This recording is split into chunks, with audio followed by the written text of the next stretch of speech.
Vous êtes jeune bachelier, étudiant ou professionnel. Vous êtes créatif, ingénieux et passionné par les domaines qui gouvernent le monde de la science et de la technologie.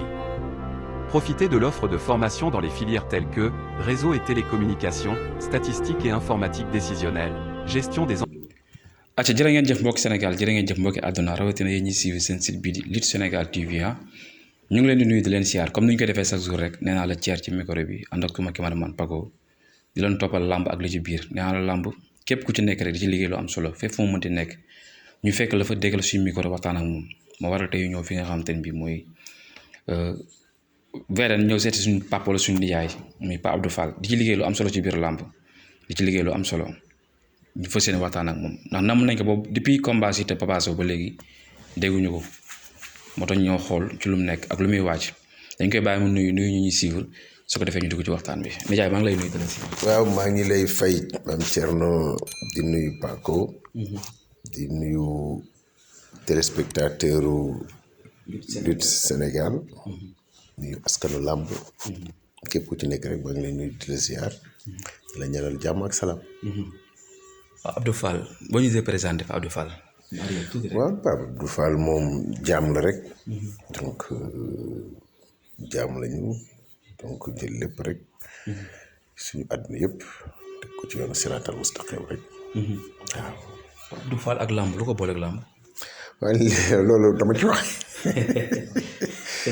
bon accidentellement laa duggee ci làmb wala ba suux ci xam nga làmb moom leneen la rek mais sant yàlla rëccuwuñu ko parce que it ñu ngi ci bay suñu waar.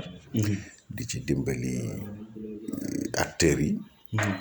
voilà donc sant yàlla daal Pape mën nañu rappeler tuuti accident bi mu duggee ci biir làmb ginnaaw yaa ngi woon ci jàng bi dem ba ci biir ñu gis suma juumale diggante bi demoon nga fi États-Unis waaw non moom laa lay expliquer yooyu yëpp ay jaar-jaar la. njàng mi la jóge fii dem US donc wala dem fu nekk. ñibbisi nekk ci yëngu-yëngu bi nga ma fekk tey ci sama bureau donc muy Fiara. donc ci loolu ci laa duggee ci làmb. mais sant yàlla rëccuwuñu ko. occasion la xëy na lu yàlla nam moom jaam bi mënu ci dara. occasion la ñu gën a bàyyi suñu waar ci jeunesse bi. am fu ñu jàppale suñu réew. te it nit ku ne loolu ngay ñaan yàlla. donc alhamdulilahi rabbil alamin rek la ñuy wax. sa diggante ak Fiara comme ni nga ko waxee su ma juumale yaay directeur bi. waaw maay Fiara moom maay directeur général alhamdulilahi rabbil alamin di nuyu ñëpp. composante yi nekk Fiara yëpp ñu ngi leen di gërëm nuyu di leen ziar di leen gërëm di leen sant. di waajal nag 26 mai. incha allah au 20 juin. donc di waajal 22e édition bi fii ci CICES.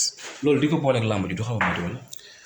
non loolu du dara yow ñun on est des spécialistes en organisation et méthode donc c'est notre spécialité donc loolu leneen la làmb leneen la lu ci nekk rek da nga am sa staffu bopp donc maa ngi gërëm waa Fiara donc di gërëm staff bi gërëm staffu Paf Production waaw staffu Paf Production sax léegi moom mooy staffu Fallou Ndiaye production la waaw staffu Assane Ndiaye la donc voilà mu ngi noonu donc sotti ceeg def ci la quoi donc maa ngi leen di nuyu ñoom itam di nuyu képp kuy promoteur en passant donc di leen ñaanal yàlla dolli leen jàmm daal parce que làmb moom ay nit ñu baax rek ci nekk daal. boo rappelé sa première entrée ci biir làmb su ma juumalee Khadim Ndiaye ak kan nga boole woon. non du Khadim Ndiaye de man sama première bis ci làmb. Tapha Tine Boy Sey la. Tapha Tine Boy Sey. ci événement ca gazon ba. jërëjëf.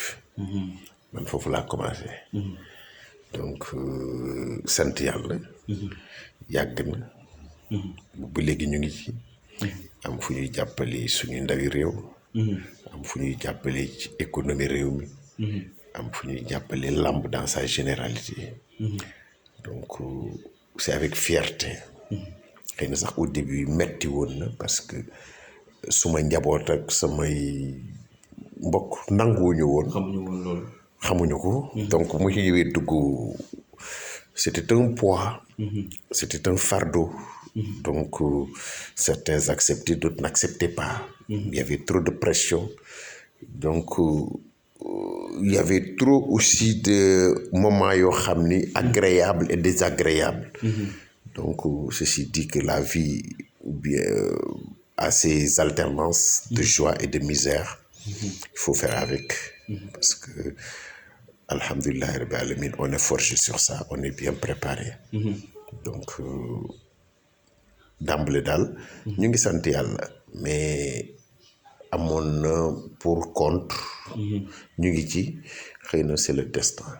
pour contre su ma ko déggee maanaam xawoon na am ay jafe-jafe ay difficile muy sa premier entrée te xamoo milieu bi. non du question xamuloo milieu yi moi je suis outillé hein, et je suis très bien préparé à tous les niveaux mais li woon jafe-jafe bi mooy njaboot bi. waaw xam nga nit dafa am foo xam ni da nga moom sa bopp am foo xam ni moomuloo sa bopp donc ñi bëggoon nañ ñi nanguwuñu mais sant yàlla daal ba adopté nañu ko léegi ñu ngi trahi ñu ngi doxal boole ko ak suñu liggéey voilà ñaan yàlla rek defal ñu jàmm daal. première journée bi amoon nga ci réussir wala amoon nga ci déception. waaw damay sant yàlla nag foofu moom damay sant buur bi bu baax parce que je suis très pratique. MCS International, études et formations à l'étranger. Vous êtes élève du terminal, bachelier ou étudiant, obtenez votre admission dans les universités françaises, américaines ou canadiennes. Grâce à MCS International, vous bénéficierez d'un accompagnement et d'un suivi pour la réalisation de vos projets d'études supérieures à l'étranger. Très objectif. Lamb ci duggee ba léegi yàlla daal moom may jàppale moom mooy suturaal lamb moom tey am na yoo xam ni bu ma ko ci amoon du ñàkk di nga ko liir mbaa du ñàkk di nga ko dégg parce que milieu bi moo demee noonu quoi donc di sant yàlla bu wér waaw di sant sama ay waajur sant sama wasila Cheikh na Cheikh Saad Ould Cheikh Mouhamed Fadel Ould Mamin di sant njaboot gi parce que lépp ñoom la ak ñi nga ma bëgg ñi may jàppale ñi may safoo yaa ngi dégg ñi sonn ci man ma gis leen ñi gisuma leen lépp ñoom la daal waaw noonu la mbiri tëddee mais du lenn loo xam ne tey jii nii daal am naa ci regret pour dugg ci déedéet. kon su ma la déggee bi nga commencé sa làmb fi nga toll amagoo ci benn jafe-jafe. bon ça dépend ci li ngay tuddee jafe-jafe. lu easy trop. doxul lu yomb trop doxul mais foofu ça fait appel à tes compétences à ton niveau et ta capacité donc man loolu ñett yooyu li ma lay wax compétence capacité niveau lépp loo xam ni daf koy incarner rek moi je suis partant parce que ça me permet quand même d'étaler mes valeurs quoi. Voilà. ku xam Abdou Fall xamoon ko ci taxawal ay journée yu am solo yu spécial journée yi nga xam ne lañu tuddee journée de VIP bu làmb di demee ba xaw a sooxe am ay jafe-jafe Abdou Fall ñëw génn situation bi mais dañ dem bi ci biir gis dafa mel dafa xaw a wàññi tànkam ak loxoom. waaw loolu pour être honnête am na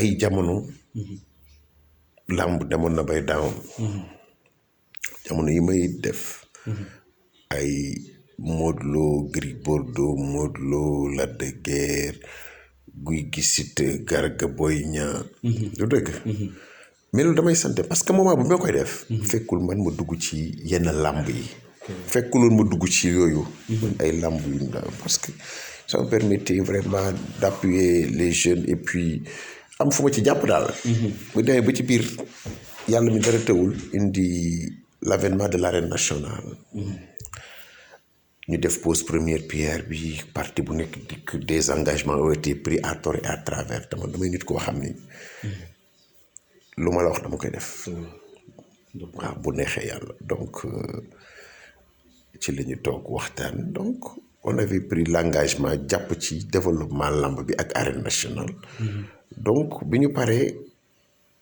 ci pose première pierre bi rek il y avait une crise qui s'était installée ça force est de reconnaître que c'est existé donc on a fait avec époque boobu Gaston mon frère maa ngi koy nuyu di ko ziar en passant mu ngi nekkoon ci leneen sëñ Abdoul Aziz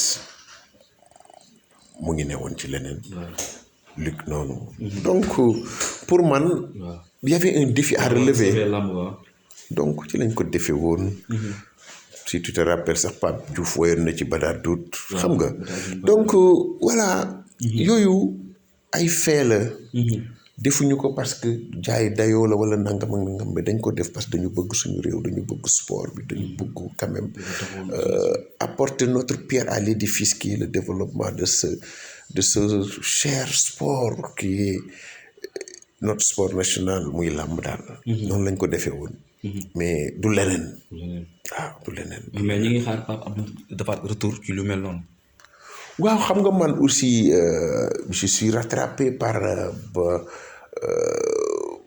une fonction ou bien des fonctions yoo xam ne qui pèsent lourdement sur moi donc ay liggéey la yoo xam ne de poids la fardu bu yoo xam ne dafa yokk ci man donc néew ma du ma def làmb néew ma damay bàyyi làmb mais c'est en fonction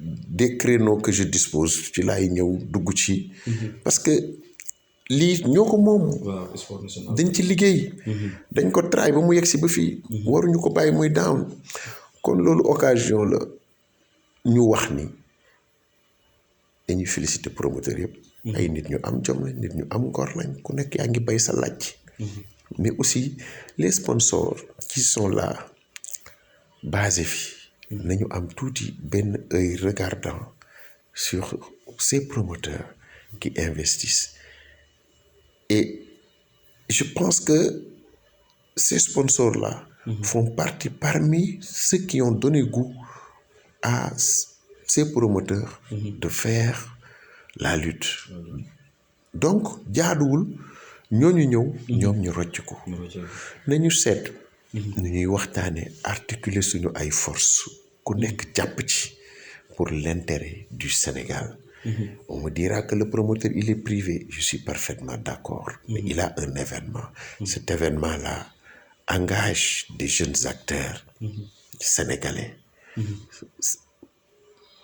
et c'est un événement aussi qui fait drainer du monde c'est un événement aussi ma Xaadimu Rasuul nag dañuy ubbi du lundi au dimanche dama ne kon nag boo bëggee ay karo yu baax dawal gaaw seeti waa établissement Xaadimu Rasuul ña nga nekk foofu ca Parcelles Assainies ca booru marché police établissement Xaadimu Rasuul le choix de